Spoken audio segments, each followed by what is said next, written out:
In the dead of night, when the moon is high and ill winds blow, and the banshees cry and the moonlight casts an unearthly glow, arise, my love, with tales of woe.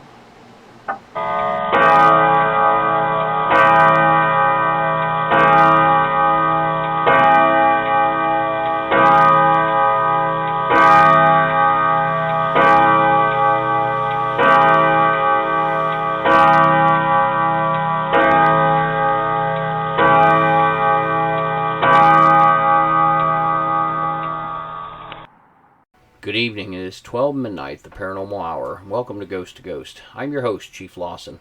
Ghost to Ghost is a podcast to discuss all paranormal and parapsychology subjects.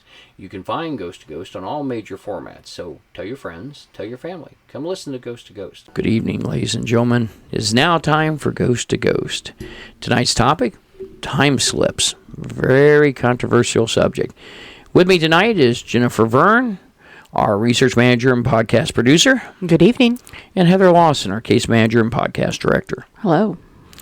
Well, Jennifer, this is one that Jennifer picked, and it's a neat subject, and it's come up a lot here lately. I've seen it in the news. I've seen little innuendos in movies, or especially YouTube videos. Well, especially movies. It's all over the place in movies. Yeah. But, before we get started, back from vacation, and we went out to Outer Banks like we usually do, and I found this really cool little crystal shop in Duck, North Carolina. And I wanted to give them a shout out because they were the sweetest ladies there. We had a really good time. And once they found out I was a paranormal investigator, we were talking about ghosts. And because it's the shipwrecks of the Atlantic out there, all the shipwrecks out there, right? And there's a lot of haunted places out there. And she actually had a shop over on Roanoke Island. Oh. And it was home haunted. Of the Lost Colony. Exactly, yeah. And I love going over to Roanoke. It's just the greatest place out there. I'll have to take Heather there. We'll have to go one time and get all those locations from you. That would be neat to do. Yeah. They've got a ghost hunt out on Roanoke. And Charles and I went the very first year we went out there, and we were the only two people on the walk. So it was just me and Charles and the guide. The guide. Yeah. We had such a good time. Oh, yeah. So we were talking, and they were selling these little tiny stone ghosts, crystal ghosts. And so I've got two, and I'll bring them, and they're going to be our little podcast icons. Ghost. Yeah. All so right. If anybody's on the Outer Banks in that area, out in Duck, North Carolina, in the Scarborough Fair shops, it's called the Crystal Gypsy. Wow. And they are fabulous in there. You got to stop in. Anything crystal you want, whether it's raw crystal, geodes, shaped crystal, talismans, amulets, they've got it all. It's wonderful. And what's the name of the shop again? The Crystal Gypsy. Crystal Gypsy, and it's in the Scarborough Fair. Scarborough Fair edition, North Carolina. Shopping area. Okay. Yep. Gorgeous place. So shout out to you girls. You did a great job. Thank you so much for being so Did you tell them to listen for this? Oh, absolutely. Yeah. Oh, good. Yeah, Told them all about it. If you're on there and you're from the Crystal Gypsy, go on Facebook. Leave us a comment. We'll certainly plug you next time too. Yeah. So, okay, the time slips. I had an entirely different way I was going to go about this. But, of course, in my research, I ended up down a different rabbit hole. So let's start and see where we end up. This might unravel on us and tangents galore, but let's get going. Where to start with the topic? It's not really easy to chalking this up to just seeing ghosts or watching a residual haunting take place. Sure. Okay. There is actually very complex theories and formulas around the quantum mechanics of this. And I'm not a mathematician, not an astrophysicist, nothing like that. So bear with me. I might get some of this wrong. I might get it some backwards. But we're going to take a quick look at the nature of time. Okay. So Einstein's theory of relativity, the speed of light, quantum dimensions, wormholes, the multiverse. Yep. Spider-Man would be happy. Exactly, right? Yes. So one of the biggest unknowns in science is the nature of time. Mm-hmm. What is it? How does it work? I found an article by Elisa Broderick on psychologytoday.com, and it was called Time Slips, the Multiverse and You. Yeah. And in it, I found out not all clocks record time at the same rate. No. Now that blew my mind. Now that I didn't know from the Navy. Yeah, they don't do that. Clocks on airplanes run differently. Satellites are even more different. Yes. And so all of our clocks on the Earth, they keep time the same way. But the further away from Earth you get, they record differently. Like the two Yes. astronauts, the twin astronauts, the Scotts, the Kellys. Kellys. Yep. The one spent a whole year in space, Yes. and he aged differently than his twin brother down here. Yes. He was younger. Yeah. Yeah. Okay. So right there, we Yeah. know we've got something interesting going on, right? Yeah. Somewhere Einstein is really smiling, going, "I told you I so." told you so. Yeah. Yeah. Yes. Because in 1905, he links space and time together in a single continuum. Yep. And in this continuum, events can occur at different times for one observer than it does for another observer. Mm-hmm. And that's a weird concept to get your head around. That's just bizarre. Well, most people have enough trouble trying to figure, time zones when you're traveling across the United States. But then when you start adding in space, that's a whole... Are you insinuating something there? Yeah. Anyway. Yeah. And the worst problem I have is forgetting, or, I had to make a check sheet when we change time, because we in Indiana are on daylight savings. So when we do, because I always will miss a clock somewhere. Well, I remember back in the days when we didn't change, and we had to remember. And it was that a lot better then, I'll tell you that, in my opinion. Well, but I had family out in the mountain in the Pacific coast, and I had to remember: are we 2 hours or 3 hours different now? I don't remember, but yeah, I preferred it when we didn't change times. It's always 3 hours. Oh yeah. It doesn't. Well, what was it I was calling the other day? And it did back when we No, didn't change clocks. No, it's still always 3 hours behind. So when I was growing up, when we were on Pacific time will always be 3 hours behind. Yeah, that's not daylight. What she's saying is you got Pacific, Yeah. Atlantic, and Central. Those don't change. No. There's time differences between Yes. them. But now what she's talking about, though, you're both on wrong channels. Yeah. She is talking about the actual daylight savings and the changing of time. Yeah, when we didn't change times. We didn't. We and used everybody to be, else did. Yeah. Yeah. And we didn't in Central Indiana. We didn't she's change talking times. about Central Indiana. She's not talking about the rest of the No. world. We're talking about No. just... So yeah. like on certain times of the Chicago year, changed. we were They on were one once a day. time. Yeah. And then when they all went to daylight savings, Indiana didn't. Yeah. We stayed. I know. So then I was always on a different time from Denver and San Diego. And this is where the head wrapping and the mind wrapping becomes Yeah, it was distorted. crazy. Yeah. It was crazy. Well, and a lot of people don't realize, I always tell people, they say, well, how do you set your clocks? Well, the Navy way, we call the naval, actually can go online and get the Naval Observatory time. That's Greenwich Mean Time. Right. And a lot of people don't know what Greenwich Mean it means, but we have a standard within the world in general that we go used on. to call on the phone. Say, Oh, yeah. I forgot all about that. Yeah. Oh, Yeah. hell yeah, I remember that. Yeah, you used to call the time number. And it would tell you what the time was. Our kids would do It it. used to be the movie Yeah. line. Yeah, Yeah. the movie line. Yeah. You used to call the movie line. That's what time it was. Yeah, I mean, And they well, tell you. there was a number here in India. I remember you called it, and it would give you the accurate, correct Yeah. time. Yep. And I remember I did it like 15 times. My dad looks over and goes, "You don't even want to watch. Put the phone down." And, I must have been 8, 9, something like that. But, yeah, that's what we did. And I remember they had Dial a Prayer, and they had, Tell you you the used to have temperature it. too. What? It would tell you the temperature. Well, yeah, you had weather. You could call here and get the full weather from the National Weather Service. Those were 3 calls I was allowed to make, but Dad always told me if I made too many of them, I would need Dial a Prayer, get off the phone. Because, now it wasn't metered, but back then, you just weren't, as a kid, you didn't get on the phone and stay a lot. It was That's just not probably how allowed. I ended up calling Hong Kong once. Oh my gosh. Yeah. If I had, they'd have killed me. I mean, I never did experiment a lot with the phone, but I always go to school, and there's always some guy who goes, "Guess what I found out? I found out if you call this number, you get the time." It's like, no shit. Yeah, so the next day, as soon as we got home from school, I got to get the time, And actually, later on, they got road conditions. I remember when you could call the state police, and you could either call the north number or south number, and it would give you the road conditions for north and goodness south. gracious. Yeah.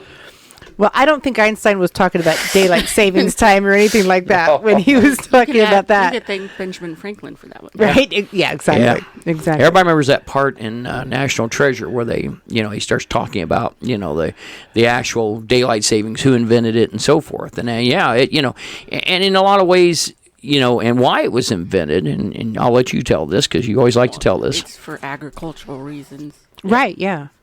So you can have longer time out in the fields. Right. Yeah.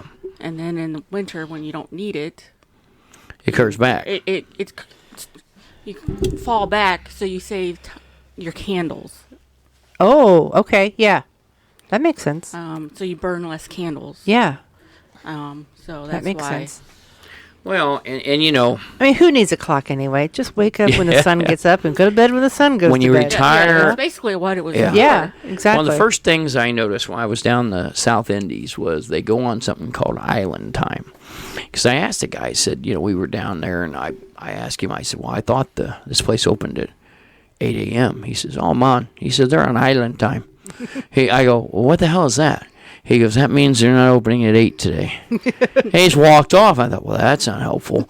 And it turned out island time means whatever time they get there. Yeah, exactly. It's very relaxed. I thought, you know, when I retire, I want to be on island time. Well, that didn't work. Anyway, but yeah, it's interesting how they look at things down there. Yeah. So Einstein's original theory in 1905 was talking about the single continuum. Yes. And then in 1915, he added gravity to that mix. He figured out that gravity is what is creating this disturbance in this continuum. Okay. And so then what is gravity? We should all know basically what gravity is. It's a force of attraction that two objects exert on one another. Okay. Exactly. So, and Einstein added this to the equation. He found that this created a distortion that can warp the fabric of space-time. Okay, so then this is where my mind starts. This is where the ripples come in. 12 different, So, bear with me as we go, because I've got one sort of analogy in here, and then as I was explaining this to my mother on vacation, I ended up using a different analogy that I like even better. So, we may try to work that in here a second. Yeah, because that helps. I mean, I read, which very few people do. I have a copy of it up here. It actually is a very layman term of the theory of relativity and the theory of theory of relativity and theory of equal. I'm lost. I can't remember the other. So I'll have to get the book out. Anyway, We're gonna have to wait for that. For that merry-go-round. Yeah, I always say my mind works like a merry-go-round. Wait for the right horse. It's the Mary Poppins. It has jumped the carousel. It's gone. You know, it's theory of relativity and theory of time and space. Basically, is what we're going to say. But it was really. It was one of those reads that when you got out of there, you suddenly had a whole new look on things. And it was like, wow. I never thought about that. Yeah, you know, I don't remember what movie it was, but they had this movie, and I remember these guys were real stoned, and the one guy says, think if one cell under your fingernail was an entire civilization. How many, and I'm thinking, it's one of those kind of things. Your mind is really blown after you read this, you know. I mean, I think our mind is going to be blown after this because there are so many different possibilities and so many new ways to then, at the end here, tie this into our paranormal experiences, which is what I'm going to get into here. But this warping of the space-time fabric, this is where the multiverse theory can help us explain this warping. And maybe it can make, it possible for people to travel faster than the speed of light during these time slips. Okay. The multiverse theory comes about from a Big Bang theory of cosmic inflation. And this is about as much as I can go into because it kind of makes my brain hurt a little bit. Yeah. But ultimately, according to people who are way smarter than me, it creates the grandfather paradox. Okay. And I think we all know what the grandfather paradox is. I think every movie trope that has tried to do a time slip has got this grandfather paradox. Quantum Leap, the Marvel movies, Doctor Strange movies. Anything that has to do with multiverse theories is going to have a grandfather paradox. If you go back in time to kill your grandfather because he was a bad man or whatever, that ceases your existence, right? Because technically, you would depends, think. Right? It would depend. It would depend. Yeah. But or the butterfly effect, that movie, the butterfly. Now, see, that's a different effect too. Yeah, it's a ripple, but one still, little change can affect so much. Yeah. Well, Back to the Future, any of these. And that one probably is a good example because McFly is trying to get, Marty's trying to get his mom and dad to kiss. And because of the kissing, he's looking at this photo and he's gradually fading out. Fading out. Yeah. It's like, whoa, wait a second. Because he went back, he changed the circumstance. Now his mom likes him, and we can't have that happening. So he starts to fade from the future.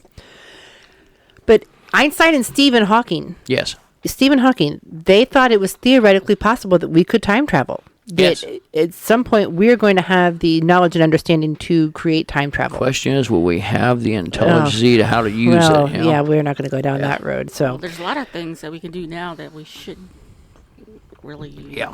I know. Well, the big I know. conversations now is on AI. We're waiting for Well, Skylab or what was it off Terminator? Skynet. We're waiting for Skynet to happen. Oh yeah. It could happen. Yeah. But okay, there are actually people who claim to time travel, right? Yes. I mean, actual time travel. Yes. And when we're talking about these time slips in the time paranormal slips, world, I mean, who's to say that someone didn't view it? Didn't time theoretically? Okay, so that's what we're going to dive into here a second. So, how do you travel faster than the speed of light? I mean, how does the warping work? And is that what creates wormholes? Yeah. And so maybe science can get behind this and figure this out, because this is where I'm going to go off the rails here a second, I think. Now, I'm going to help you because I got some ideas on this too we ought to throw out. Go ahead. So, to explain the idea of the multiverse or dimensions. Yes. And I was talking to my son about this, and I was describing a stack of loose leaf paper. And when you have a stack of loose leaf paper, if you imagine each of those sheets of paper as being a segment or a quantity of time. Sure. I don't know what. A layer. So, We'll say a layer of time. Yeah. 10 minutes, 10 days, a month, 10 years, whatever. And those are rubbing around and slipping together as you're holding them, right? With all that friction, okay, so let's think about some sort of force that is warping that time fabric. Yes. Okay, and it can be any number of things we'll get into in a minute. But think about that friction creating a wearing of the paper or a bleed through, and those dimensions, those layers are bleeding through each other. Sure. Okay, or in some places maybe creating a hole through each other.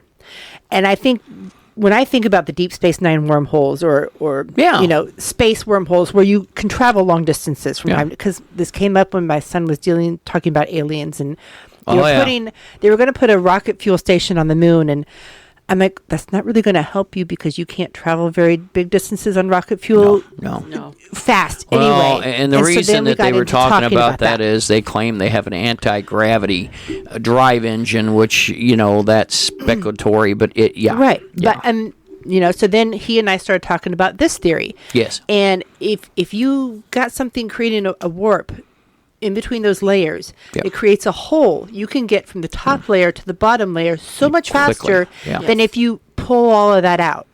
Now, when I was explaining that to my mother, she's like, I don't understand that. So I said, okay, she's a crocheter. She knits crochets. Sure.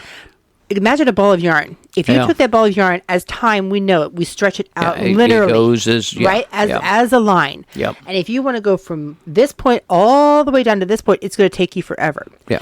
But if you have that ball of yarn all rolled up into a ball, all commingled, then you can get from this end to that end faster because it's right next to each other. Well, the way that I was always presented is you take a piece of paper, and if you're traveling along the paper, can everybody see this? Anyway, all right. So as you're traveling along the paper, and I tell you what, Scotty did this. Yeah. Well, okay. Well, maybe you did. I may be stealing this from, the greatest, compliment to anyone is plagiarism. No, I didn't say that. Anybody in college, don't quote me on that. The greatest engineer. Star Trek, Scotty, That's what I thought, but hi, Captain. I've given her all she has, but anyway. She's got, if what the theory really was with Einstein is if you bend, if you're here and you want to go there, if you just bend the time where they touch, right, and that's the way it was presented. And when you think about it, that's where they got the name warp drive, because it was warping the layer of time. Okay. And I will say, the late great Gene Roddenberry, my God, people don't realize how much he has influenced our generation to this day. I mean, that's a whole new wormhole. This is a wormhole for a different podcast, because I've got my own theory. My husband looks cross-eyed at me, and so I'm not going to mention it here. Well, there was a whole but when we get off, I'll mention TV show it. Basically all about it. Yeah, there's one called William Shatner, how Star Trek changed the world, and it was really a neat show. But it's amazing. I always tell everybody I had one of the old Teltec phones that were made by Motorola, and it looked just like a communicator. Flipped up, it had the communicator grid on the backside, and everybody, we all sat around my office one day going, it looks just like a communicator. And it was designed that way. I mean, it did have a lot of effect. But anyway, we'll go with that another time. Now, okay. So the aspect that I'm now going to go here, okay, because that is way out in space. That's physics. Sure. That's astrophysics. That's something That's beyond what we're that's talking beyond about my within understanding, these. Okay. right? Okay. But let's bring it down a second, and I'm going to jump to a section over here that I have later, but I'm going to bring it in right now. It's okay. So, Stargate. Yeah. Okay, I was talking about Deep Space Nine's wormhole, but Stargate. Good show. They've got a portal, right? Yes. It looks like. What does it look like?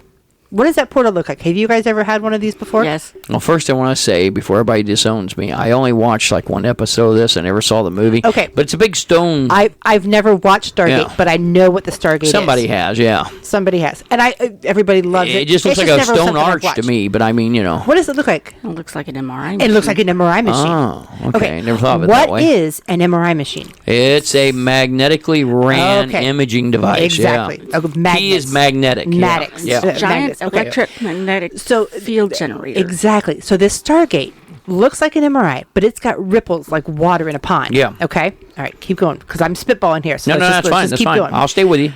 Like when pebbles are thrown into a pond and you see a ripple. Yes. Okay.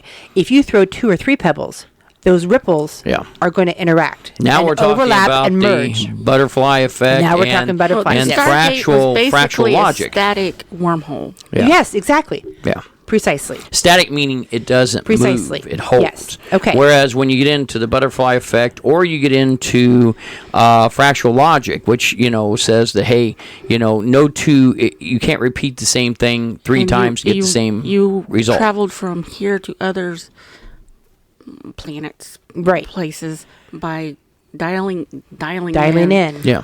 with Your the frequency. symbols. Oh, Basically. Frequency right? is Yes. what's really important Yes, in all this. Yeah. exactly. Okay. Because everything vibrates, and Right. people don't realize this. Light vibrates. We all vibrate. If you know what frequency, and the military discovered this a long time ago for weapons, you can use that Yes. on certain frequencies to really Yes. disrupt the brain. Yes, and I think later we're going to be talking in another episode. We're going to be talking about infrasound. Yes, we're talking about yes. other frequencies and other wave patterns Yes. as well. There, okay. So think about this now. Mm-hmm. Wherever you find areas of strong magnetism, Yes. high magnetism, next to areas of low magnetism, Mm-hmm. you are going to find higher clusters of paranormal activity. Sure. Okay. The ley So, lines. I was just going to say. Yeah. I'm sorry. I didn't mean to take that from you. Just popped in my head. Ley lines. Yeah. Do we need to Magnetism. start raising hands? Magnetism here is going to be our key. Magnetism works a lot in a lot of our paranormal theories, does Sure. it not? Okay. Magnetism is like a force of gravity, right? Okay, so listen. When you have 2 magnets and you've got them flipped on the same ends and you Yes. try to put them together, they Yeah, are they won't going go. to, right, because they're detracting each other. Their forces are pushing each other away. Yeah. Okay, so if you have 2 areas of different magnetisms, we know we have paranormal activity. So is our electromagnetism working like gravity in terms of the space-time continuum? Are Well, it does with the Earth. Right, are areas of rotation. weird magnetism creating a warping of that structure? Now, think of other paranormal ideas like the ley lines. Yeah. Our ideas of running water, right? I'm sorry. The one thing I just keep sitting here thinking is I wonder how fast you can spin an MRI machine. I mean, that's been going over since you mentioned it. Now it's in my head, and I'm thinking, Yeah. if you could hyper spin that, I just wonder if you create a gate. I mean, Why do you think the Stargate used that kind of imagery? Because that's what the Yeah. an Come up MRI with a cooling flips that Yeah. electromagnet. first. What now? You'd have to come up with a cooling mechanism for it first. Yes. Yeah. Yeah. But you could You probably can do it. that. I mean, it But wouldn't if be you put hard. it in the vacuum of space, you've got Yeah, the then cooling. you don't have any No. You got to temperature. find. Yeah. So and also So anybody has a used MRI machine, we're interested in yeah. borrowing it for a little while. Yeah. Anyway. borrowing. and our Sorry. stone tape theory works perfectly with this Oh, yeah. idea of magnetism, especially within the rocks, because the rocks are magnetized. Yeah. You know, Quartz, yeah. exactly. And Exactly. magnetite alone is magnetized. And the other thing, Heather, our standing stone circles, our fairy rings, Yes. things like that. What if those are in areas of certain electromagnetic disturbances, right? Maybe in that area there is a warping. Well, I know Stonehenge is on a ley line, Well, and so is a lot of the other There are ones, so many, which is a source of and- magnetism. does it even have to be on a ley line? I don't know. But Could be. this gives some option to ley lines. So if the electromagnetism is a catalyst for this time warping, does that maybe explain why some of these time slips are occurring? Are we actually entering into many wormholes on the Earth? Okay, it's an idea. So Yeah, it is. Yeah. I'm going to take a look here at a case, and I'm going to try to remember not to get back to that area. At a case that I would not have put into a time slip until I read that article on Psychology Today about the time warping, okay, and Einstein's theory. And most people are going to know this, but this came about through an electromagnetic disturbance. Anomaly, okay. Okay. Yeah. Mm-hmm. Bruce Guerin and 2 other passengers departed from Andros Island in the Bahamas at 3 p.m. on December 4th, 1970. Chief knows where this is going. I know this. I know this account. And I'm sure that anybody who's listening to our podcast is going to know where this is going. He was in his Bonanza A36 on a flight that took him through the Bermuda Triangle on their way to Bimini. Along the way, the plane was engulfed by a strange cloud that appeared to be following the plane's movements forward and upward in altitude. They eventually broke free from the cloud, only to come to a similar cloud a short distance ahead. This cloud appeared white and fluffy and harmless, so Guerin continued ahead. But once inside, it was dark, with flashes of light indicating that they had entered a dangerous electrical storm. At 3:27 p.m., Guerin turned the plane 135 degrees, heading south in an attempt to break free from the cloud. At this point, Guerin radioed into Miami to notify them of their change in course. When they attempted to read their location via the magnetic and electronic navigational systems on board, they discovered that their instruments were malfunctioning, which makes sense if they're in an electronic storm. It's not going to be working. Guerin contacted Miami Aircraft Control to get their assistance to find out where they were via radar. Here's the big catch. However, Miami claimed that there were absolutely no planes visible on the radar anywhere between Miami, Bimini, and Andros. Yeah. Which means their plane is completely invisible. Guerin tried to navigate with his own mental compass, and after a few minutes, the Miami radio controller announced that he had just spotted a plane directly over Miami Beach heading west. Yes. Guerin did not believe that was his plane, the controller saw, because they had only been flying for 34 minutes, and there was no way he could have reached Miami in that amount of time. Yeah, exactly. It was then that the gray fog around them began to dissipate in a strange way that Guerin described as horizontal ribbons across the sky, and they gradually expanded until the fog was gone. Yes. When the fog disappeared, Guerin could see that he was, in fact, over Miami Beach. With their visibility and navigational instruments restored, Guerin landed the plane at the Palm Beach International Airport, and the entire flight lasted a total of only 48 minutes. Guerin was baffled by the experience, not only due to the weather and instrument anomalies, but because the apparent loss of time. And this is where he's gone through a time slip, a wormhole, so to speak, you know. Even on direct flights in the past, the trip from Andros to Palm Beach takes a minimum of 57 minutes. Yeah. And there's a website that goes into greater detail, which is where I got a lot of this information from. They do a mathematical analysis of Guerin's flight. They believe that he experienced a time warp field that involves bending space and time, which enabled the craft to reach higher speeds than it would normally be able to reach. And that article is... I'm going to spell it out. It'll be listed in the it's going to be in our description show notes. of this. It's pairspacewarpresearch.org, the Bruce Guerin flight. Yeah, well, I'll list it on the description. So if you go to your description, you'll have a link to that. And NASA has even done their own research into applying warp field to space travel. And they have actually also broken down Guerin's trip. So NASA's been involved in this one as well. Oh, yeah.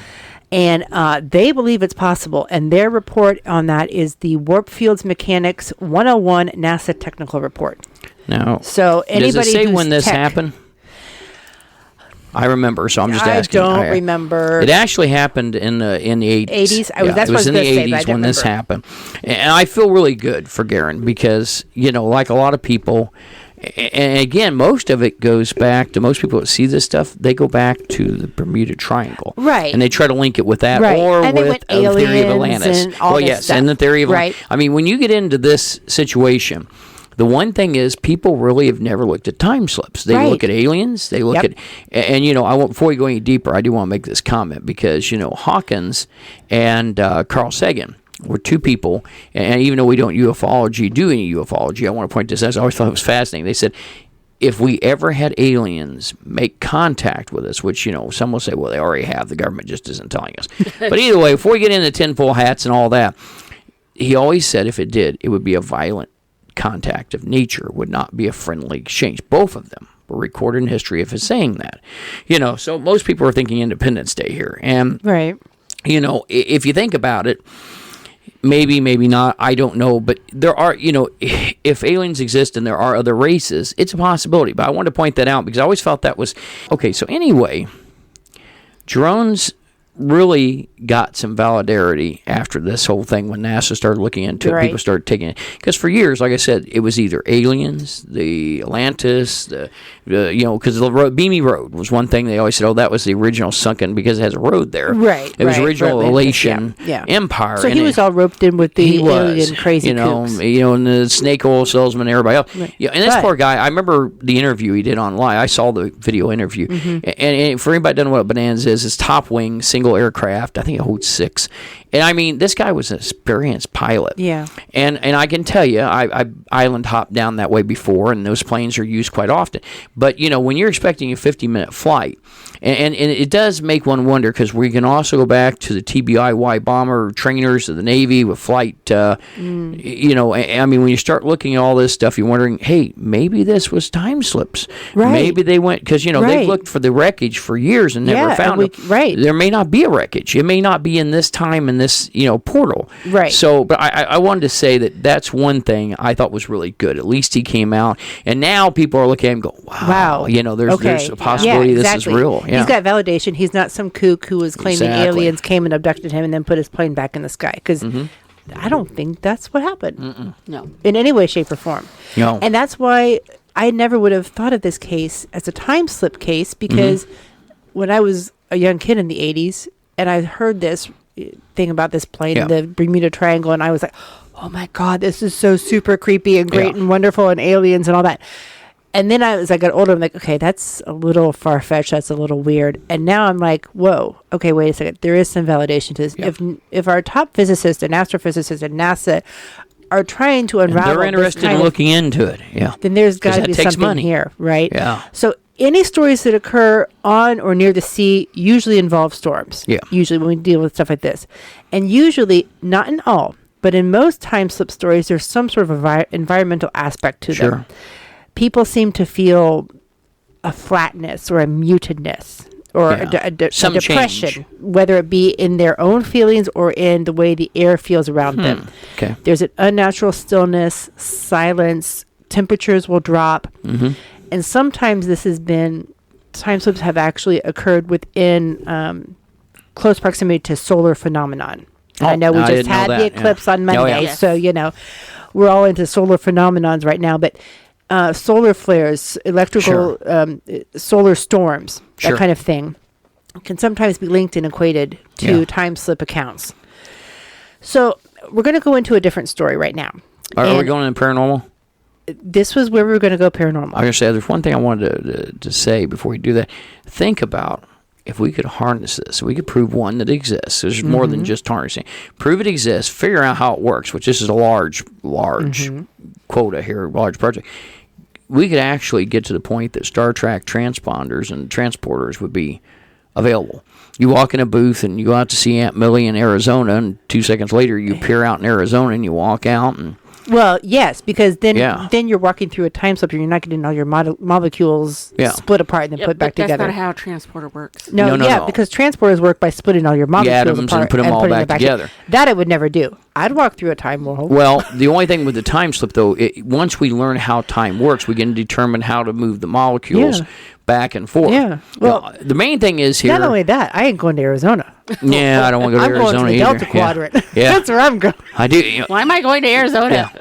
The moral of this story is, whatever you do, don't fly Spirit Airlines. Oh, gosh. Anyway, all right, getting back to the paranormal there goes now. that sponsorship. Yeah, I don't think we were getting it anyway. No. If they did, they'd charge us for a bag and at least 2 cheese plates. Yeah. They're coming after us now. Oh, Yeah. shoot. So when I was going to do time slips, I had originally was going to do strictly a paranormal aspect of it. Yes. And I was thinking more of a psychic aspect to time slips. Okay. And I'll tell you why.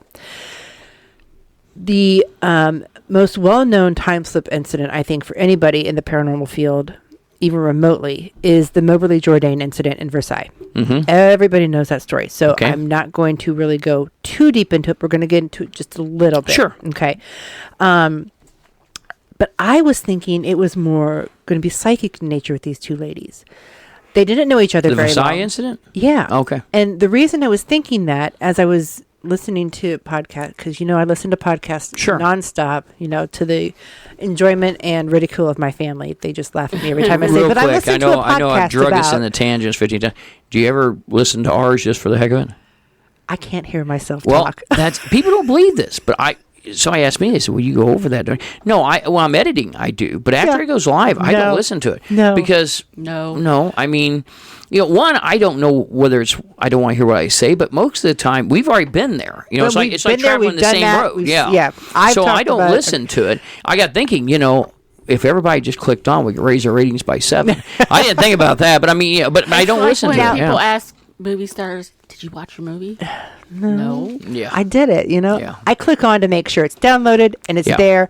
I listen click to the on just- entry. yeah. I go back. I make sure that the ghost story of the day is attached, and then I move on. And that's I'm not going to listen to That's it. the producer's job. Yeah, so that Exactly. you do what you have to do, and that's it. But go Yeah. ahead. I'm sorry. No, it's okay. So when I was listening about this, Moberly and Jourdain had different experiences on the same day. So they didn't see the same Really? thing. So my brain immediately went to these two women who are just meeting and getting to know each other and getting, because they're going to be working at the same school together. Sure. It's basically what Yeah. the whole story is.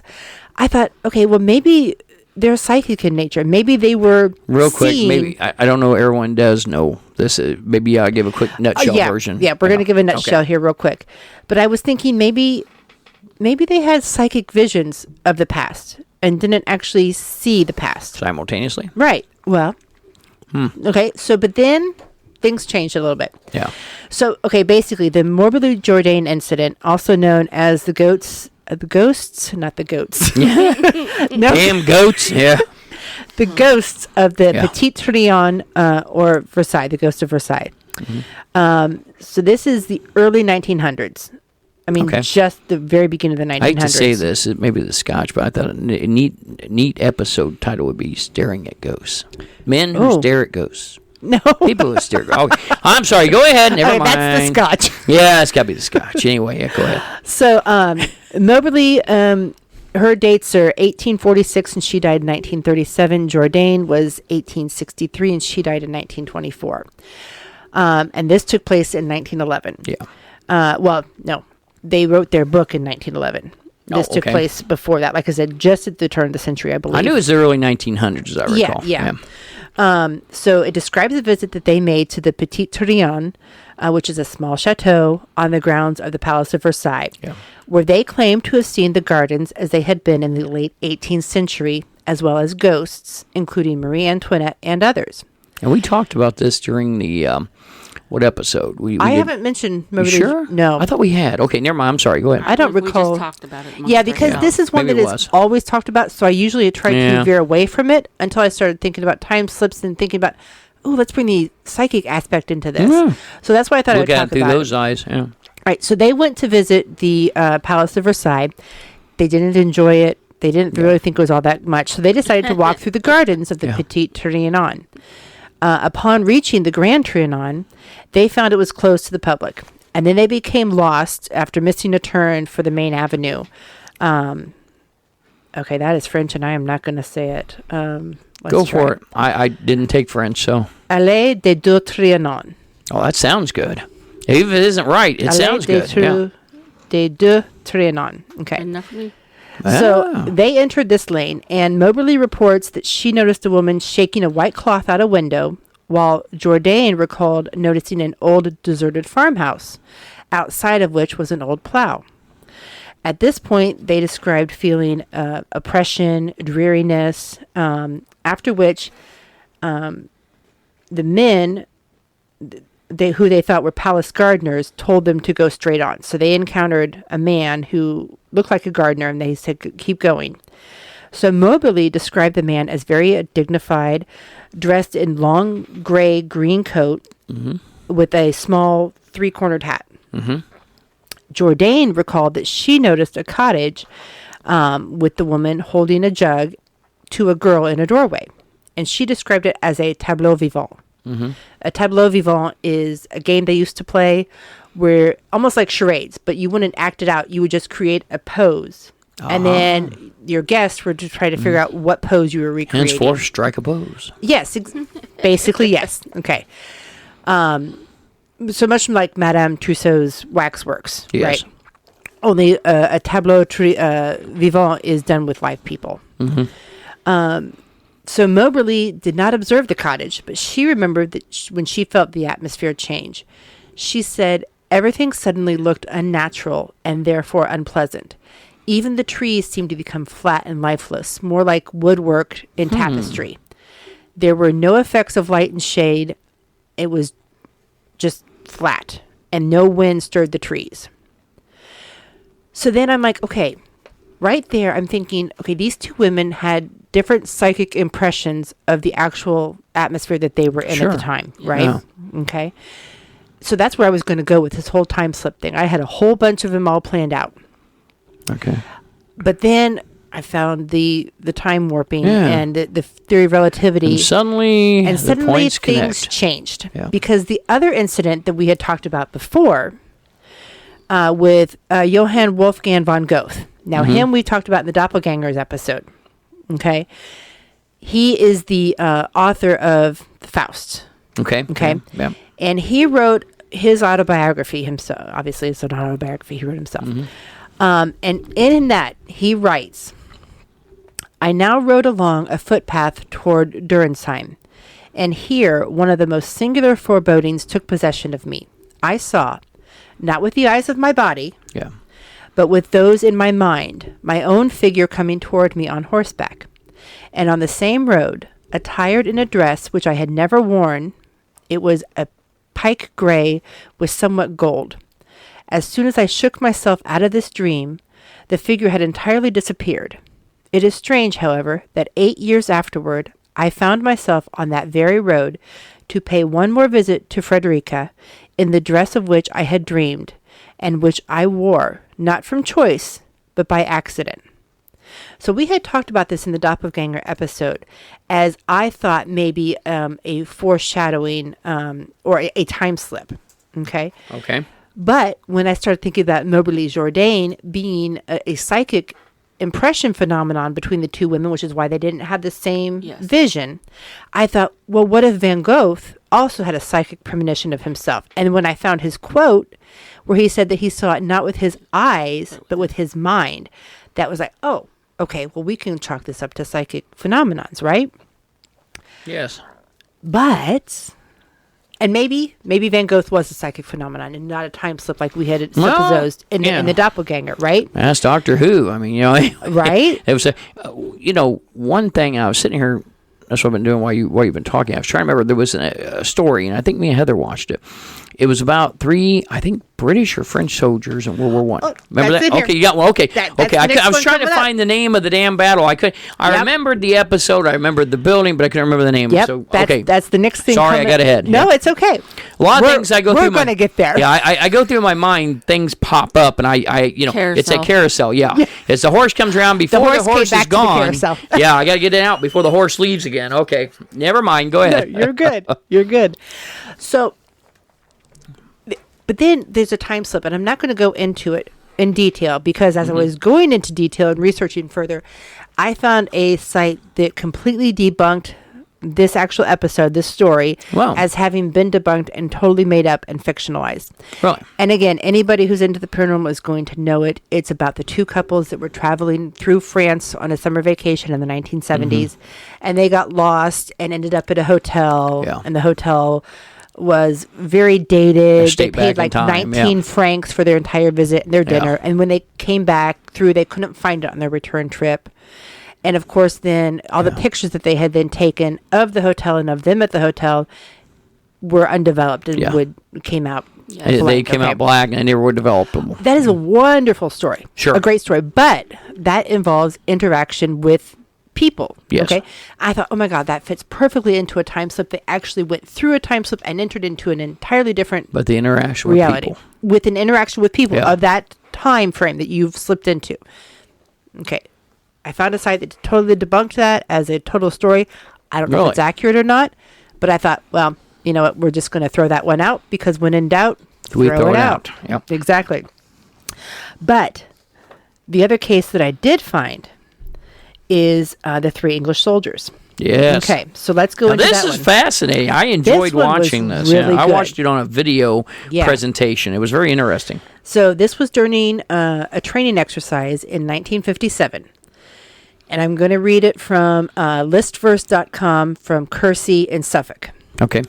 On a bright, crisp Sunday morning in autumn 1957, 3 trainee soldiers walked into the village of Kersey and suddenly found themselves in medieval England. As Andrew Mackenzie explains, one of them, William Lang, who was a keen observer of the countryside, was also certain that the trees and grass changed to the colors of spring during the time slip. Mm-hmm. I guess they were in a different... It was. Season. Yeah. It was Was it fall. fall? Yeah, it was Okay. fall. Yeah. As they approached Kersey from the countryside, the 3 soldiers could see the church within its tower on the hill Yes. and hear the bells ringing. About 100 yards from the church, the bells abruptly cut out, and there was a general unnatural silence, with not a single bird call or breath of wind. Mm-hmm. Houses looked extremely ancient. There were no people, no TV aerials, telegraph wires, or street lamps. At the stream, there were white ducks, but there were, Lang stated, so quiet and lifeless as to appear almost like decoys. Through the tiny cottage windows, the boys saw no sign of life or habitation, save in what appeared to be a butcher's shop. There were 3 skinned ox carcasses, green with age, surrounded by cobwebs. Yep. As they squatted by a bridge over the stream, the soldiers' sense of eerie sadness shifted to a sense of outright evil, as though they were surrounded by hostile watchers. After about 25 minutes in the ghost village, they accordingly took to their heels and could suddenly hear the church bells once more and see smoke rising from chimneys where there had been none. Modern images of the church suggest it simply could not have disappeared from sight. This may indicate that the soldiers had slipped back some way before the 12th century when it was first built. You know, the funny thing about it was, too, they got in trouble. Now, these guys, they were trainees. They weren't cadets, so they were trainees, and they were enlisted trainees. And when they got back, they proceeded, because the whole object of this training was to send them in different cordons. And those were the 3 that were supposed to go into the town of Creasy. Is it pronounced? Kelsey. No, isn't. Creasy. Creasy is, I think, so it's pronounced. And they were supposed to come Kersey. back. Kersey. I'm sorry, yeah, Kersey. We were both wrong. It happens. And they were supposed to, and of course, the people that were conducting this exercise knew what they should see. And, actually, that's the strange part about it, because when they got in town, in Kersey, the church had been there the whole time. But one of the shops they went to and looked in was a butcher shop. Right. It still had the meat hanging on the wall. Right. And it had like spider webs, but there was no one there. They couldn't find people at all. Right. And they had several shops. And then when they went back after the argument, their sergeant took them back. And when they walk in, they see this building, but it's no longer a meat. So they No longer a butcher shop. no, and so really they put it to bed, because if they didn't, they'd have been in trouble. Right. And so later in life, they reached out to each other, and this is like when they're in their 40s, and they reach out and say, "Hey, do you remember when this happened?" Well, one of them, and I don't remember which one it was, did all this research to publish this story, and he went back and found out it was true. The one house that had been a meat merchant, a butcher, if you will, was actually there prior to. It had been turned into a residence. Right. And As the bridge most over the medieval river. shops actually are turned into residential Yeah. houses when the towns flourish. So apparently what happened when the time slip they went into was during the plague, and it had Yeah. been emptied out. Oh, now that would make sense. Yeah. Because that's one thing I'm thinking is, and you segued perfectly for me. You didn't even know it, Heather. You didn't even know it. So that is one thing with the French one. How Yes. do you interact with people in the past? I mean, how does that even work? Exactly. So in a time slip, when you go into a deserted place, why aren't there people there? Okay. Exactly. Now, a plague And village. also, that's why the bells had not been there because they hadn't been built yet. Oh, They were in the middle of construction. there you Yeah. go. They had The to church was there, but not the Right. bells. So I'm thinking, how does it work if you do time slip into the past? Like literally, time slip into the past. Do you interact with people from the past? And That's a good question. I've got examples. Okay. Okay.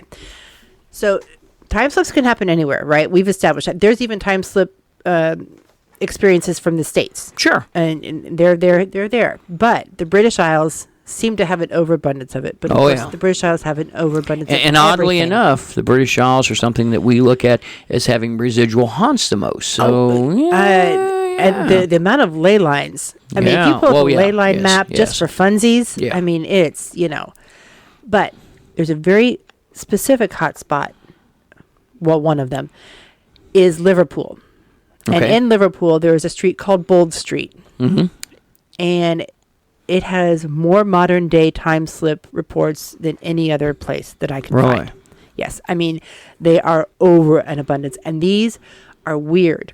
Okay. And not only are they weird, the people doing the time slips interact with people from the past. Okay. And there is a case of two people interacting who don't know each other, who are Yes. interacting from one time period into the past. And that's going to be our ghost story of the day. So guys, stay tuned. That'll be the ghost Yeah. story of the day.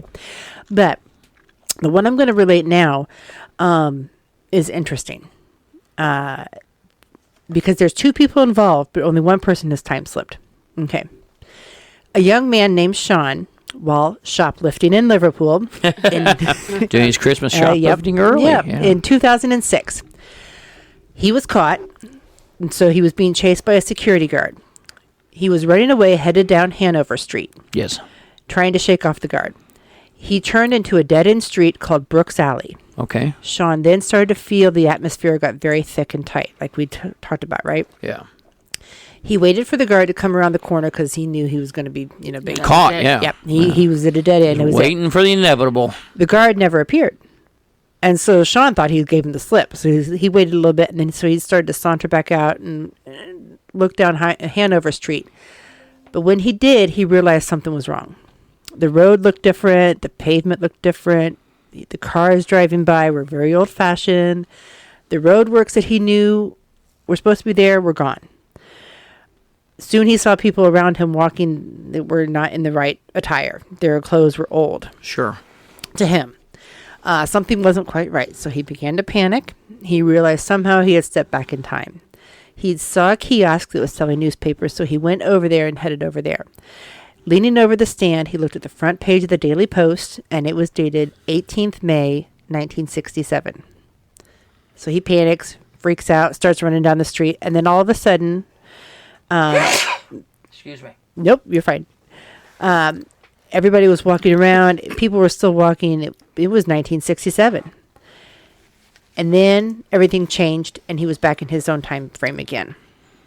Now, the weird thing is the tale doesn't end there, because when the security guard was interviewed, the security guard stated that he ran after Sean. Sean turned down the alley and completely disappeared. Yeah, I knew that was The coming. security guard saw him disappear. Wow. Okay. So when we take this back to the paranormal realm, Okay. this is where we're going to freeform the rest of the episode. Before we get there, think about it. Which is the worst sentence? Possibly a fine and a day in jail, or going back in time where you don't know anybody or anything? I think. Oh, I don't know. I don't know. Yeah. Food for thought. Go ahead. Yeah. Had to I thought that's what I was definitely- thinking when you said it. I'm thinking he's waiting for the inevitable. He knows he's caught. Yeah. He knows probably, and I don't know about that time. It may have been a day because they didn't have money to pay fines. So Actually, he was a minor. yeah. Hey, it was 2006. He would have certainly had. Oh yeah. Yeah. I mean, he would have probably had. Well, I mean, he'd had parents or somebody could pay the fine. It depends maybe I on don't what know. he lifted to. Yeah. I mean, it You would know. have been 24 But either way, hours. it wasn't going to be Tops, horrible. probably. But No, think about but- getting trapped where you don't know anybody, you Yeah. don't know the era. If you're in 06, how old was he again? He 14? was 19. 19. Okay. 19. Yeah. So I mean, he was old enough to know what was going on, but still to go be charged back in history and you lose everybody you ever know. Yeah. That would be. Just a thought. Yeah. That would be weird. That would be weird. And then you go back and you can't. Everything you have is invalid. Right. Exactly. Right. So my time slip episode was going to be just about the fun paranormal time slips and the psychic phenomenon that I think time slips could have been. But then it turned into this metaphysical, Well, I don't think you can get around time that. warp theory, No. right? Yeah, I don't think you can get around those parts. So then this raises questions with our paranormal investigating. And I've heard other people say this before. When we're seeing the Victorian lady on the stairs, Yeah. is she seeing us? Oh, interesting. When we get EVPs, is that happening in real time for the spirit talking to us? Well, they supposedly come in on a higher vibration, a higher sound, but that's a good question because that doesn't tell you if it's real-time audio you're getting or if this is but and this is the problem I get because most residuals we see, we tell everybody, hey, they won't interact with Right. And residuals, I mean, you get your stone tape theory, right? When that electromagnetic energy and activity because Einstein says electricity never disappears. It just changes. And if we're an electrical component in our body, we're just water and electricity, right? Yes. When we die, that electricity has to change somehow. Yeah. It does not disappear. go It does not. somewhere. It has to. One of the things that, I was thinking is because we always tell everybody, hey, again, it's residual. It's not interactive. You can't talk to it. It's just an imprint on time. And we tell everybody that. But now this raises a new question. It does. Well, and like I was saying, I think when activity, like in Gettysburg, that's always the one I go to because that is so traumatic. And when somebody dies traumatically like that, Sure. and that energy dissipates so quickly, going into the surrounding limestone, the surrounding granite, Yes. whatever, that stone tape theory that we say that it plays over, and that's a residual. You can't interact with it. It just, something in the atmosphere creates that energy to be replayed or released or something. Sure. And I totally think that fits in with this electromagnetic theory. Well, they have to be a certain amount of constructs Right. that have to be there for the time slip to happen. No different than it does but for the stone tape theory. I wouldn't consider this a time slip. Stone tape theory, not necessarily a time slip, because stone tape theory is actually a phenomenon of that electromagnetic energy replaying itself. Okay. Where I wonder if the time slips come in into this, like we talked about earlier, this ball of yarn theory. Okay. If all time exists together, and it is not linear, if it all exists together, what if in the paranormal realm that we are actually interacting not with the past, Yes. but with the present on a different level? And this is where it gets so cauliflowered and so mushroom because it's just like this is something we can't really work around because this is It's like not the grains in wood. It goes every different direction at this point. It does because I mean, how can we say like, and we'll get into this later when we do our episode on this theater that we just investigated this past weekend, when we were having this conversation with this spirit that we thought died in an accident 117 years ago. How does that correlate with what we're thinking now? Was that a time slip, or were we reaching into the other fold of the multiverse? Had it just happened for him? But then he said he watches the movies with the people in the audience. So is there a linear component? Well, I think at times it raises so many different questions. Oh yeah, I think it's sometimes people inherently want to say, okay, when you become a ghost, you're trapped. I call it the Beetlejuice theory. You're trapped to a certain location, and you sit and watch everything. And I don't know necessarily that's the case. I don't think it is. I think time's linear. No, exactly. We make it linear We for ourselves. definitely so make we it can linear. understand it. But right. The other Because it actually does happen to us. Yeah. I mean, yesterday I was doing this, and today I'm doing this. And so that's so we can understand. But I don't think it's the only component. Right. Yeah. Right. And so when we are talking to, let's say, a spirit, I think, personally, it's happening for them. At the same time, I think he just, yes, he's like, yes, I just had this accident. Right. Yeah. Right. But also at the same time, yes, he has died and he is watching the movies. Yes, because he was saying that, and I was like, why are we getting conflicting answers on the K2? Because it's not linear, so it is happening all at the same time. All the same time for him. All at the same time for him. Right, because he was like, no, it can't be 2024 because it's 1907. But then later he's like, yeah, it's 2024. I totally can't understand that. And yes, I'm watching these movies with the people in the audience. But Or does he replay the incident over and over, Right? mixed with life? It just now makes investigating so much more interesting and Yes. multi-leveled because there's so many different. Why is it we only ever see Victorian ghosts? That's a good question. Didn't Dustin say something about that? Yeah, one thing that was a couple of things. I'm One sorry thing you missed Dustin that said, part. yeah, and that's what I was going to say. I was bringing this up. Dustin had an interesting theory, and I got to admit, I really like this. And Dustin, if you're listening, I really like this theory. One is that we're really all just souls in a human body, and it's part of the experience. It's a life experience, but we're all inherently, he says, if you think about it, and you think that at first and foremost we're a soul, but we're a soul attached to the body for a certain trip. And then when that trip is over with, you begin another trip, which we've said for years, that death is not a final position. That's our reincarnation It's a transition. aspect, yeah. And I think that's a good And way of looking at it. Like he's saying, the reason we only see Victorian ghosts is that's all they had the energy for. Yeah. Oh.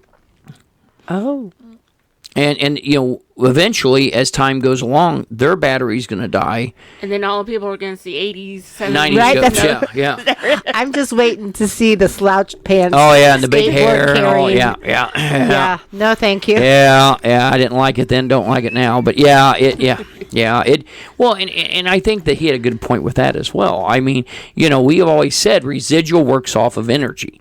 And when the energy's gone or the battery starts to die, then they will gradually go away. Right. Look at all these castles in England. They have, the horseman that rides through or whatever. Right. It gradually fades away. But I think a residual haunt is completely different from an intelligent interactive. And I'm wondering if the residuals aren't our stone tape theory, that maybe they lose their energy and so you can't see them anymore. But the intelligence may be a time slip or a melding of these. Some of those residuals are being fed. Yes, that's true. That's why they last longer. Yes, that's true. Yeah. And if you've got a residual next to running water, you automatically have get some a power sort of source. Power source. Yeah. Well, people always go, well, I don't understand how that works. Okay, anybody that grew up now, I'm 57. I turn 58 next month. So, but I grew up with cassette tapes. Yeah. And 8-track tapes where you have a tape. Right. VHS players, Betamax players.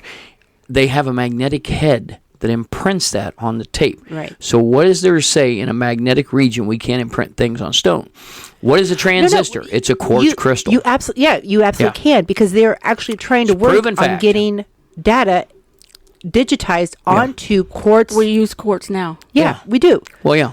And we've used it in transistors for years. So we know that it holds and contains. Okay, so places and like this goes back to the theory of the crystal skulls. I was just gonna go there. And Sorry, go ahead.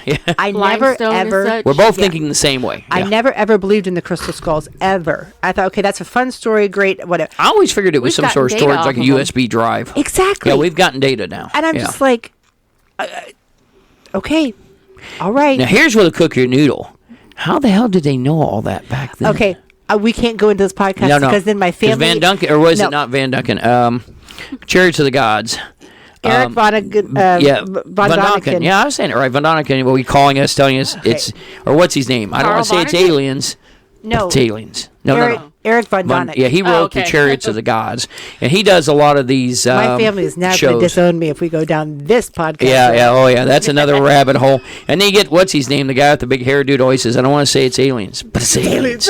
Best shot I ever saw was him and David Duchovny, and they're both standing there together with their hands out going, it's aliens. But you can't do that because, anyway. Yeah, I know. It's a mess. We don't want to get down that hole. We do not want to do that. No. Let's move on past that point. One thing I do want to say, though, which would be with podcast and so on, you start getting into the grandfather theory or into the grandfather paradox. Yeah, the paradox, or you get into the butterfly theory or paradox. It hurts your head. Well, yeah. You sit there and you think, what if? All of this hurts your head. And this is where the argument comes in. And I've seen, and what was the physicist that you just... Michio Kaku. Yes, he said, it's very hard to determine because if you kill your grandfather, but you already exist. So the question is are you killing him in present time, a multiverse? I mean, when you start talking, Right. then, yeah, Right. you're right. That's when your hair starts to hurt. Yeah. Because Yeah. when you're starting to try to work these things out. But Right. the big thing with us in paranormal investigation is now we have to go, is this a residual from a stone tape or water theory, or is this a time slip? Is it a time, or is it an intelligent Yeah. spirit haunt that has been trapped? And has it been trapped? Because we've told people forever that intelligent I said, haunts has it been literally are one. trapped, or is it think it's trapped? Exactly. Because I don't think that a spirit is trapped where it expires. Well, we really know that don't. isn't, because we've investigated sites where Because ghosts will Al move 2 or 3 Capone is all houses over the in a row. freaking country. That guy moves more than Yeah. Oh, he's still Mayflower. being hunted More than by the Elvis. FBI. Yeah. Yeah. Hey, he's still being hunted by FBI, and he probably still has syphilis, and he's on the run, baby. I just think it just proves that nobody's an expert in anything. We've done like this. investigations where we've had a ghost go 3 houses in a row, back and forth between the houses. I did too. Yeah, I mean, And the owners didn't even know that this spirit No. was there because they didn't think about it. yeah, And that's my favorite question I like to ask, and I asked it this past weekend, is you have a place that has a story, and that Yeah. story gets exaggerated and expanded, and that's my other little soapbox I like Yeah. to get on. But they get stuck on that story. Yes. And so my favorite question to ask is, am I talking to somebody who I don't know your story yet? Do I not know your name? Have I said your name yet? Are you somebody that we don't know? And invariably, I will get a positive response to that. And that's what happened the other night. Yeah. We found that accident Yeah. victim because we were looking for a couple other people, but I thought, Did you ever get a Wonder. name of any sort? not from him. And Okay. I've listened to That'd be cool if we just could pull one of the the name, recorders, yeah. or Yeah. 2 of the recorders, and I don't Yeah. have any names yet. But I did get some information on his age Yeah. and who he might have been. So I'm now going back through those accident newspaper reports to try and pin down if we can find narrow out it down a little who that guy is. Yeah, it'd be interesting But to it was, see. it's so cool when you get somebody Yeah. that you weren't expecting. Like, we can't pigeonhole ourselves and box ourselves into Well, one story or you one get into theory. what's called paradigm. That's a real good example of a paradigm. People within the paradigm can't think without outside. So, it's not allowing them to think outside the box. Right. One of the biggest things about paradigm shift is when someone steps out of that box and can see other things and realize, oh my God, I never thought of it that way. But they're locked as long as they're in that paradigm. And I'm wondering sometimes if in the case, I'll tell you my theory. My theory is you have both residual, like you were talking about with the stone tape, water tape theory, and then you have the time slips. And I think the time slips we can communicate with. The question is how and why. Right. That's the big one. I don't know that we're able to answer it yet, because technically if it's a time slip and we're looking back in time, it's no different than viewing a film. We shouldn't be able to interact with those folks, but we do. No, but they do. Yeah. And in our ghost story of the day, when you hang out, you'll see about that. But there's also another one in Liverpool, where it took place in Liverpool. The guy is a coin collector, and he went down the street to and another one is it's a baby store. He went down the street to get those little cellophane, those plastic envelopes that he slips the coins in. Oh yeah, Yeah. And so he went to the Mylar, store to purchase some, and they were really cheap. And he's like, "Wow, okay, great." So he gave the lady the money, and he went home and he used them all. And he went back. The store no longer existed. And he's like, "What the heck?" And after researching, that store was there 50 years prior. Yeah. And then story, she went to go buy baby clothes for her sister's baby shower. Went to this great place. Oh my God, this is a great store, wonderful. But when she went to pay, she was going to pay with her debit card. Yeah. The lady looked at her like, What the heck is we this? take cash, And she said, I didn't have any cash, so I'll do. So she went somewhere else. When she was relaying the story to her mother said, that store no longer exists. It was closed 30 years ago. Yeah. So those are actually stories where the person has encountered with somebody in that time slip. Well, the odd thing too is, I'm thinking if you hand someone cash, you're in a time slip, and they look at the bills we've got today, Right. and they go, "Oh, This that's isn't funny." real. Yeah, Right. you're counterfeiters. Exactly. It would put you in a lot of trouble. I mean, you carry coin, but even coin, if somebody's smart enough to look at the date, now coin, you might get somebody who doesn't look at it, but our bills have changed so immensely in the last 30 years. Right. It would stand out. Now, But I don't know how much British currency has changed in the past 50, 60 years. Well, I it don't changes know. with a monarch to a certain degree. Canadian changes more but than Queen British. Elizabeth but, yeah. the second has been Well, around. and they're going to leave that was on. around for quite a while. It's- I mean, they're going to leave that on as a tribute to her, but, you know, it's For a kind of like with while us. anyway, Yeah, you for a while. Someone was talking about putting new presidents on bills, and I don't think you'll see it anyway soon. That I mean, won't happen here. No, I just don't see it. It doesn't work that way. But Changes too often. I tell you what, and I'm looking at this thing. The big thing is we're going to have to look at how we investigate. Yeah, Because we I think can't we go do. around telling people, well, residuals you can't talk to because, well, it could be a time slip. And if it's a time slip, we might be able to communicate with them. Yeah, maybe. Now, Maybe. I'm Barry, throw something out that neither one of you know about. My producer and directors go, oh, God. But, yeah, I was thinking about this for Christmas. Oh, and Lord, here we yeah, go. Christmas Now what? episode. Yeah. No, this isn't the scotch. I've been working on this for a while in my head. It isn't. Right. But there's one that... There's scotch every day. yeah. By God, it's the water of the gods. Yeah. We buy it by the liter at Yeah. Costco. And I'm able to see visions. But no, anyway, we don't want to go there. Anyhow, yeah. This is not helping your case, Yeah, Chief. that's right. Yeah, I can say I'm cheaper than coffee is. You know, call here and I'll tell you what I think, but it may not be accurate. Anyway, anyhow, we'll get back on track here. Not the Or coffee you drink. publishable. Yeah, or publishable, yeah, by any extent. Please don't quote me either. But Okay, so you know, Sorry, honestly, What is this idea? there's a story, and it's a very interesting story, and they made a movie. Disney came out with it last year. It's a really cool movie. It's called The Shepherd. And it's this true story about World War II, about this pilots that they used to send out because on bombing missions. Now, remember, we're talking about a time when radar wasn't really great. Sonar barely existed, and we're battling the Nazis. And you know, and this is the British. They've got all these different fields on the coast, and they're flying back and forth between France and you know, there's the coast. Back then, flying isn't what it is today. If you're on No, Spirit yeah. Airlines, it still isn't. Oh, God. Anyway, yeah, we weren't getting them as a sponsor anyway. But anyway, They're yeah. gonna sue us But at it would this have point. worked so perfectly. Yeah. Spirit Paranormal Yeah. with Spirit Airlines would have That's been a match right. Yeah. made in heaven. Yeah. Okay. God, yeah. Contact us if you feel like you want to do something there. But anyway, no. The long story short is What it is? this one pilot. Yeah, he's flying a vampire, which is, and I was sitting here trying to think. It's It's an airplane. well, yeah, it's a jet. Yeah. Thank you for helping me out. I was trying to think of the name of the manufacturer, and it's left me. They also made in World War II. They made mosquitoes. Yeah. And so anyway, this pilot's flying a vampire, which is a jet aircraft.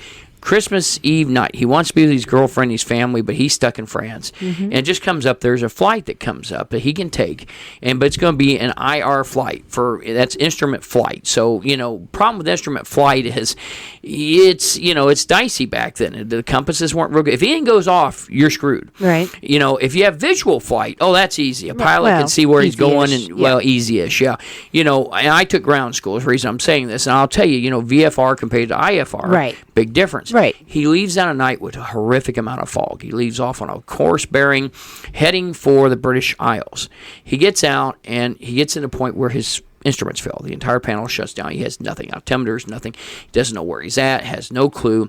He finally gets a few things working, but not enough to help him out, and he doesn't know how far off. Of course, all of a sudden, out of nowhere, de Havilland. It was de Havilland Mosquito. Now, this is a prop-driven plane that was used in World War II. This story takes place, it was actually a true story. It takes place in about 57, and so we're talking, you know, 16 years after the war began, and I mean, so we're flying jets now, and you know, this mosquito comes up, and it actually has a very famous actor, John Travolta, flying it in the movie. But he tells him, he says, I'm here to help you get back. He says, do you have instrument problems, so forth. They signal back and forth. They establish the fact that aircraft is in distress. So he says, follow me, stay on my tail, and he says, he guides him back into the guides him airfield. back in, and then they were called shepherds. And so what would happen is after a mission, these guys would land, refuel, gotcha. and then go back out Yep. to make sure that all these planes that didn't have good IFR, they could get them back in. Yep. And the particular pilot, he lands on this really, and it gets spooky as hell. It's a cool scene. He's out on the end of this runway, because this runway is not made for jets. People don't catch and they don't talk about it, but he's at the end of the runway. The reason he's at the end of the runway was a mosquito could land with a prop and reverse without a problem. A jet need a lot longer runway. Right. So he's at the very end, stops right before it ends. This old car comes up, has a corporal in it, and he gets him and takes him back up to the flight. And he's asking about the base. He says, "Oh no, you're not on that base. You're on this other base. And he said the catch is, I don't want to give away a lot of clues. But anyway, if you want to read the book, read the book. But Okay. it leads us into, because now I'm sitting here thinking, this whole story, I mean, that could have been a time slip, because they Right. interacted, Right. you know, in the plane. So, Now, it's funny you bring up RFA. yeah. Because when we talk about British Isles, Mm-hmm. you think castles are haunted over in Britain. Go to an RFA base. Oh, yes. They are yes. probably one of the most haunted things in Yes. Britain. And if you're interested in stories, there's a great lady, Haunted Histories with Penny, and I forget her last name, but she's a podcast, Haunted History. Okay. She loves World War II aviation. And actually, the Mosquito and the Lancaster are her favorite two aircraft from World War II. And she will talk for hours about the haunted RFA bases there Yes. all over. Well, It's just reach out to amazing. her and let her know we got this broadcast up. Yeah. So she's mentioned. I tell you, the thing that caught me is I didn't know they had a vampire. I'd never seen these before. And it came in the story. Now, I'm not an expert, but I like World War II aircraft. I know quite a bit about them. My dad always was really involved with. But when they said vampire, I thought, yeah, I knew the Mosquito. I'd heard that before, de Havilland Mosquito.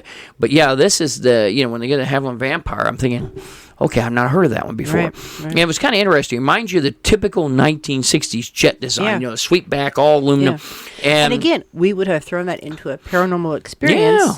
And and I'm not ghost- saying it's as a not ghost as a plane? ghost Yeah. plane, but maybe it was a time slip plane. Well, and I don't want to give it all away, Right. but if you go on Disney now, on the Disney Channel, it has it right now. And it's only like a 35, 40-minute program. It's a very short program. Neat. But it was really neat. I don't know. Travolta's a flyer, so he's got a pilot. He's got several planes, large planes, and it just seemed to fit. But I was really taken by that. It came out last year at Christmas, just a few months ago. Yeah. And I really thought, but, that came into mind. So I'm sitting here thinking, they interacted. He helped him. Right. So, and how many times have we had documented history of something like that happening? Yes, exactly. That we had the interaction. Yes. I Yes. mean, it opens up a whole, and I don't want to get out of this wormhole before it gets any deeper. But anyway, I mean, we could stay go tuned for the Christmas hours. episode. Yeah. Yeah. All right. So Is that was it? fun. That was a lot of okay. Well, fun. I tell you what. I want to ask everybody for a favor. If you would, I want everybody out there that's a listener, just do me this favor. Go on to our Facebook page. That's at Spirit Indiana 1, capital S, Spirit Indiana, all one word 1. Go on and tell us your name and where you're from. Yep. That's all I ask. I want to see where we got a ton of listeners out there. I'd love to see where you're all from. Our Buzzsprout shows, Australia as a prime spot for us. Yes. But we've got listeners all over. All over. All Yes. I mean, So give us so if some you're idea. out there, Or please. if you've got an idea for a show, give us some ideas We'd for love some that. episodes. Yes. If there's Yeah. something local to your area that you'd like everybody else to know about, let us know.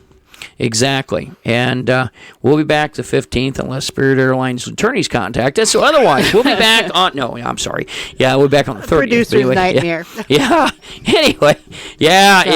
Sorry. Yes, I have that tendency from time to time. But honestly, this is such a neat subject. I'd love to revisit it later. But you got to be careful not to get too deep into the whole process. I mean, because there's so many theories to get offside. We only have so much time. Yeah. right. And That's right. some And of it make your head Gone hurt. over our time. Yeah. All right. Well, look, we're going to wrap this up, folks. We want to thank you again for listening to Ghost. Again, we always have broadcasts on the 15th and 30th. And at this time, we will join. And, I want to say something, too. I'm sorry. This whole episode was written by Jennifer Verne. She did a great job. This is a good episode. And do you have any sources you want to cite other than ones we already have? You know what? I don't have my source page, but we'll put them in the show. Put them in the show. Yeah, it'll be in the we will notes. cite all of our sources always. Exactly. And so with that, we're going to go to this episode of Ghost to Ghost with Jennifer Verne. Today's ghost story of the day is from Medium.com, the Liverpool time slips and mysterious occurrences in Bold Street. Frank and his wife were out for a stroll in Liverpool town centre. It is 1996. His wife decided that she wanted to go and buy a book at Waterstones, the large bookstore, and they started to walk towards the area of the shop. As they approached Bold Street, Frank decided to go to another shop first, but bumped into his friend and stopped to chat in the street. His wife went ahead without him. A few moments later, Frank said goodbye, visited his shop, and turned to go back to meet his wife. After reaching Bold Street, he headed towards the bookstore. As he approached, he glanced up and was surprised to see the name Cripps above the door. As he was about to cross over to see what was going on, a van swept past him with the name Cardin's on the side. The van driver honked his old-fashioned horn and drove past. Looking around, Frank suddenly realized that things were not quite what they should be. He looked at the cars driving past and realized they were all old-fashioned vehicles, such as people would have driven back in the 1950s or 60s. And then he noticed the people. Men were wearing hats and macks, and the women were dressed in headscarves, full skirts, and had old-fashioned hairstyles, such as women wore just after the war. By this time, Frank was beginning to feel slightly freaked out. He carried on crossing the road and headed towards the store. As he got closer, he noticed in the window there were handbags, shoes, and umbrellas. Suddenly he saw a young woman looking up at the shop sign. She looked confused. She was wearing modern clothes, and as she saw him approaching, she smiled at him. Frank went into the shop, closely followed by the young woman. When they entered, he was surprised and pleased to see that it had indeed turned back into a bookshop. The young woman smiled, shook her head, and said, "That was strange. I thought it was a new clothes shop." Then she walked away, looking extremely puzzled. This may sound like an unlikely tale, but the odd thing about it is that Frank was, in fact, a former police officer who used to deal in facts and definitely wasn't the type of person who would believe in the paranormal. Frank never stopped talking about it. Was this a time slip? Evidently, Cripps was a woman's shop that sold clothes and other goods decades before, and Cardin's was also a well-known in Liverpool firm that owned vans around the same time. Thanks for listening to Ghost. Again, I'm your host, Chief Lawson. You can find Ghost on all major formats on the 15th and 30th of the month at midnight. If you'd like to be a guest on the show, maybe have a question or subject you'd like to ask about on air, or be used on the show, please email us at ghosttoghost@spiritindiana.com, ghosttoghost@spiritindiana.com. I want to thank my production staff on Spirit, Jennifer Verne, our research manager and our producer, and Heather Lawson, our trainer on Spirit and our podcast director, for helping make these podcasts possible. My chief of staff, Andrew Brooks, for his guidance and help on the scripts, and everyone else involved. Thank you so much. See you next time. Until then, stay safe and remember the truth is out there. Good night. Ghost to Ghost podcast and its contents is the property of Spirit Paranormal Ltd. All rights reserved. We welcome you to download and play the podcast and share with others for personal use. You may not, except with written permission, use or distribute its contents for commercial use. Spirit Indiana Paranormal, covering the Hoosier State since 2002, Indy's oldest parapsychology investigation group. If you're experiencing what you believe to be paranormal issues, reach out to us for help at www.spiritindiana.com or call our hotline at 317-883-9103. Again, that is www.spiritindiana.com or our hotline at 317-883-9103. Thank you for listening. Take care of yourself and the ones you love, and be safe out there.